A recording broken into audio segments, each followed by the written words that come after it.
밤의 식료품 가게, 캐캐 묵은 먼지 속에 죽어서 하루 더 손때 묻고 터무니없이 하루 더 기다리는 북어들. 북어들의 일개 분대가 나란히 꼬챙이에 꿰어져 있었다. 나는 죽음이 꿰뚫는 대가리를 말한 셈이다. 한 퀴의 혀가 자갈처럼 죄다 딱딱했다.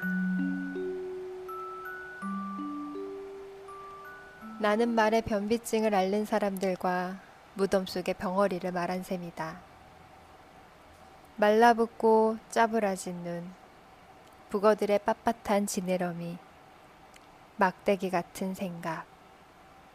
빛나지 않는 막대기 같은 사람들이 가슴에 싱싱한 지느러미를 달고 헤엄쳐 갈 데 없는 사람들이 불쌍하다고 생각하는 순간 느닷없이 북어들이 커다랗게 입을 벌리고 거봐, 너도 북어지?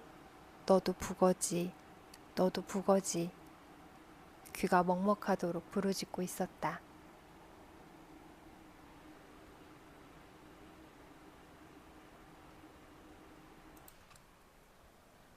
아프리카 탕가니카오에 산다는 페어는 학명이 프로톱테루스 에티오피쿠스.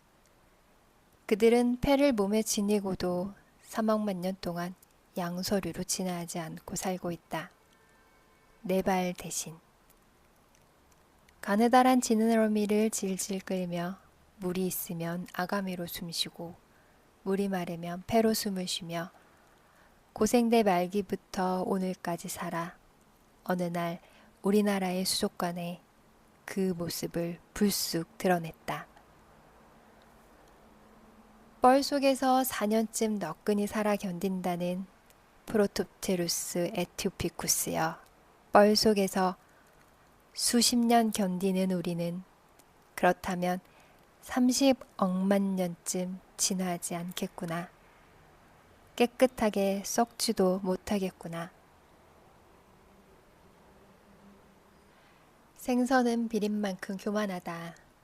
비린 생선들은 비린 그의 개성을 우선 존중해주지 않으면 우리가 의도하는 맛을 내주지 않는다.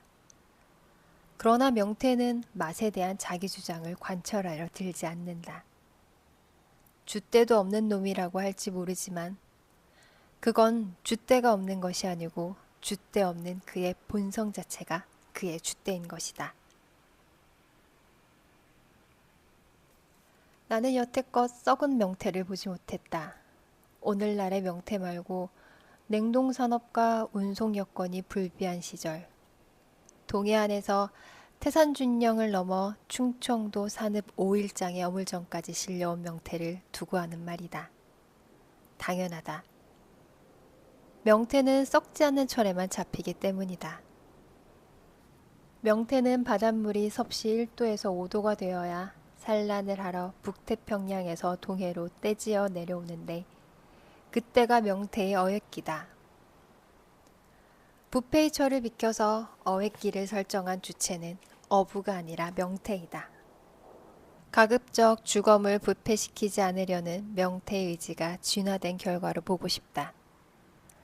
어차피 그물코에 걸릴 수밖에 없는 회유성이 운명일 바에는 주검을 부패시켜가지고 혐오스러워하는 사람의 손길에 뒤채이며 어물전의 천덕꾸러기가 될 필요는 없다는 게 명태의 결론이었을지 모른다. 얼마나 생선다운 고결한 결론인가.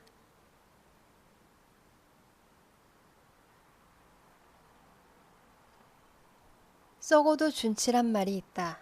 참 가소롭기 그지없는 말이다.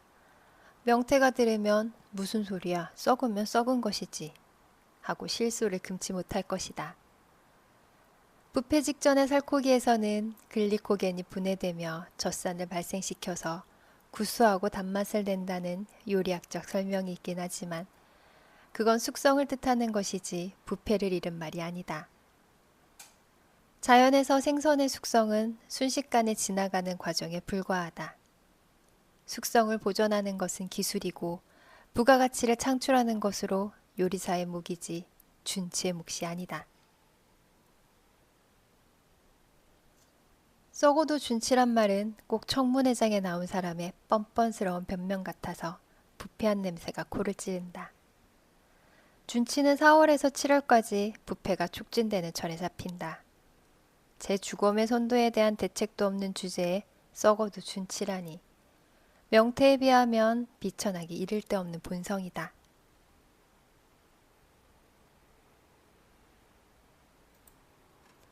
보릿고개가 준치의 어획기다. 배가 고픈 백성들은 준치의 어획을 고마워하며 먹었으리라. 어쩌다 숙성된 준치를 먹었을지 모르지만 대개 썩은 준치를 먹고 삶의 비애를 개탄하는 마음으로 짐짓 썩어도 준치라고 역설적인 감탄을 했을지 모른다. 얼마나 우리들의 슬픈 시대를 단적으로 대변하는 감탄구인가.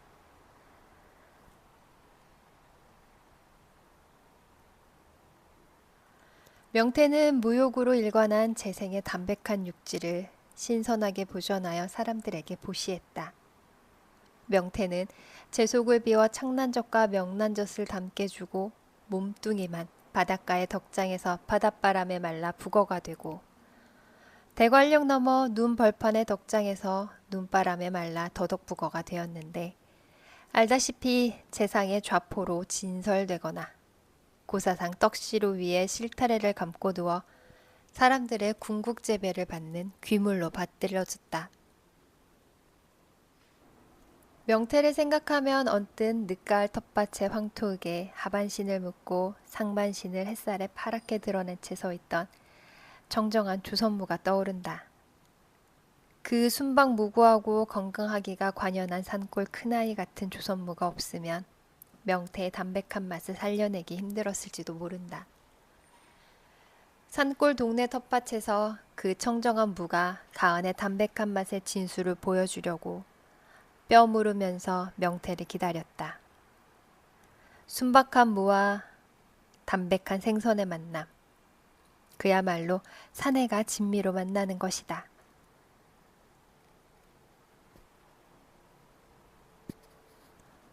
북어와 물중의 화자는 모두 특정한 장소에서 각각 북어와 폐어를 관찰하며 시상을 떠올립니다. 그곳에서 대상을 관찰하던 화자는 대상에 대한 인식을 통해 시상의 초점을 자신을 둘러싼 내부로 이동하는 모습을 보이죠. 이는 관찰한 대상의 특징에 착안하여 화자를 포함한 현대인들의 속성을 부각하고 있는 것인데 그 바탕에는 그러한 속성과 관련된 부정적 현실이 암시되어 있기도 합니다.